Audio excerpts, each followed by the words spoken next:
My parents tried to use my $750,000 inheritance to pay off my brother's massive gambling debt, but I outsmarted them, locked it in a trust they couldn't touch, and watched their entire scheme crumble in front of me. Hi, Reddit. My name is Kira, I'm 30F, and until last week, I thought my family was simply dysfunctional. But as it turns out, they're not just emotionally toxic, they're financially manipulative too. It all started 9 months ago when my grandfather passed away. He was a straightforward man, old school, stern, but with a deep sense of justice. He left behind a will, and to everyone's surprise, he left me $750,000, clean, untouched, and unrestricted. His note said it all. For Kira, the only one who never asked for a dime. I didn't even know he'd changed his will. He always said everything would be split evenly between me, my older brother Tyler, and our parents. But somewhere along the way, he must have seen what I had seen for years. The constant cycle of my brother's addiction, my parents' denial, and their habit of turning every one of his mistakes into my responsibility. Tyler was 32, reckless, and deep in gambling and drinking. And my parents? They were his enablers, always fixing his problems, always expecting me to pick up the pieces. When I got the inheritance, I told no one. Not a soul. I wanted a moment of peace before the chaos I knew would eventually follow. But probate filings aren't exactly private. My cousin, who works in legal aid, called me one afternoon and said quietly, "Your name showed up in the estate summary. If your parents go looking, they'll find it." So I did what I had to do. I hired a lawyer and moved the entire sum into a private, irrevocable trust with multiple layers of protection. It was untouchable.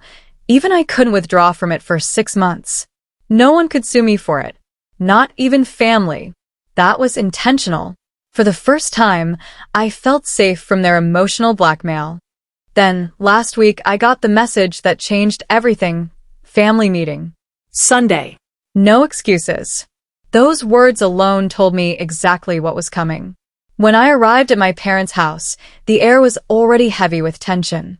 Tyler was there first, pale, sweaty, his knee bouncing like he was waiting for a sentencing. My mother greeted me with that fake sweet smile that always hid bitterness, while my father stood stiff, like a man about to deliver a speech he'd rehearsed. "Kira," my father started, his voice thick with authority. "We need to talk about your inheritance." I didn't flinch. I just took a sip of my tea, waiting. "Tyler's in trouble." My mother jumped in.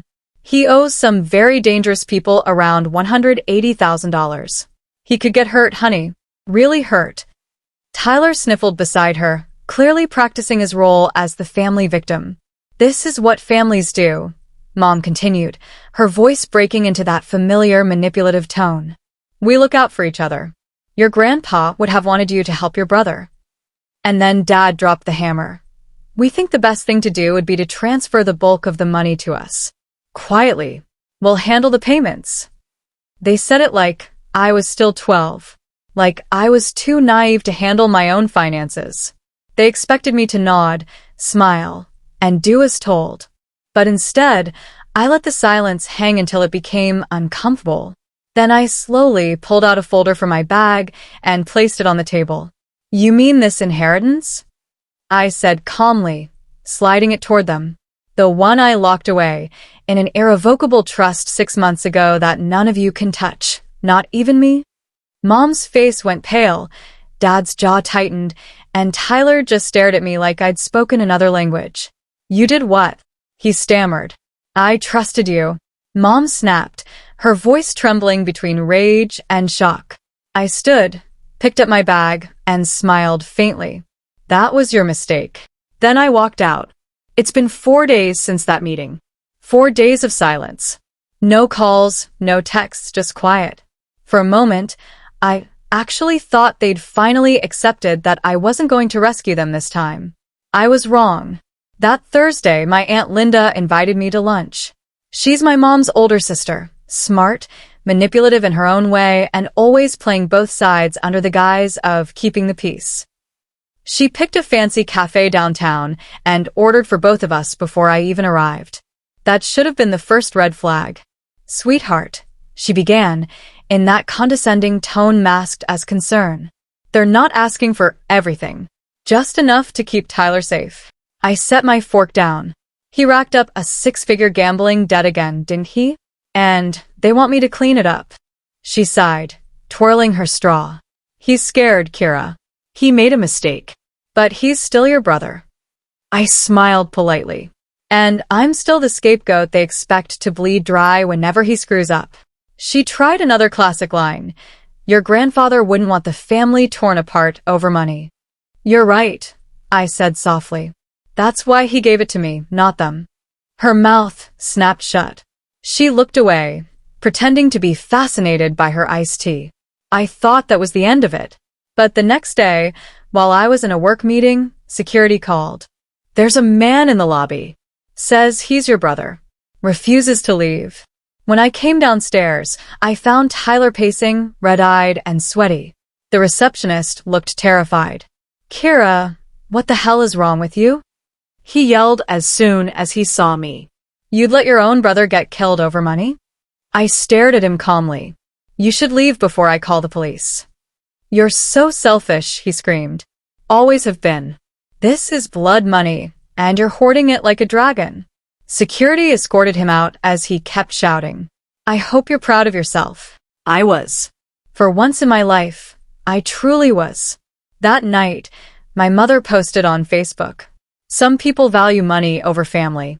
Grandpa would be heartbroken. Prayers for healing during this difficult time. It got over 100 comments. Everyone took her side, talking about how ungrateful kids could be. I didn't respond, but I saved every screenshot. My lawyer's advice was simple. Let them dig their hole. Just don't climb in with them. I thought things would quiet down, but instead, my family declared war. 2 days later, I found a manila envelope at my door. No postage, just my name in black marker. Inside was a letter full of typos, demanding I release $250,000 to my parents for Tyler's safety. It even threatened legal action for malicious negligence. Signed, on behalf of the family.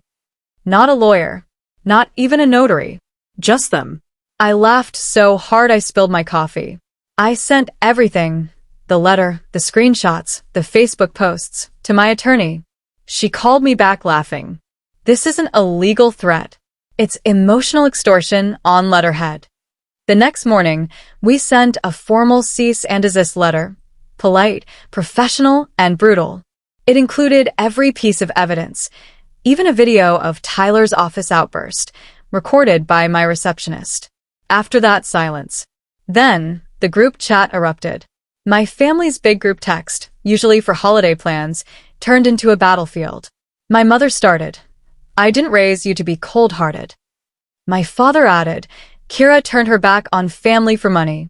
I finally replied, Grandpa left me an inheritance. I protected it legally. I'm not responsible for Tyler's debt, nor will I ever be. Please do not contact me again unless it's respectful. Any further harassment will be handled by my lawyer. Then I left the chat. They added me back. I left again. Then I blocked every single one of them. A few weeks later, karma did what I didn't need to. Tyler's dangerous. Debtors filed a lien against his car, then my parents' house. Turns out Dad had co-signed one of Tyler's loans, using their home as collateral. When he defaulted, they lost everything. Calls poured in. Cousins, aunts, even old family friends, all begging me to help. Just give them $100,000, one said. Be the bigger person. I sent her a screenshot of the trust summary. Irrevocable. No early access. Then blocked her too. Weeks later, I learned my parents' house was foreclosed, their power shut off, their cards frozen. Tyler had moved back in, and then one day vanished. Mom's final post read, Please pray for our family. We're facing unimaginable pain. And as I read it, I felt something strange. Not joy, not anger, just peace. Because months earlier, Grandpa's lawyer had given me a sealed envelope. Inside was his handwriting. If my children ever tried to contest Kira's inheritance, they forfeit their rights to the remainder of my estate. Last week, I got a letter confirming it. Another $140,000 in bonds and land shares. All mine. Now I'm moving to another city. New home. New number, new life. They think I vanished like Tyler did. But unlike him, I left with peace, dignity, and security. And Mom's final Facebook post? It's funny how money changes people.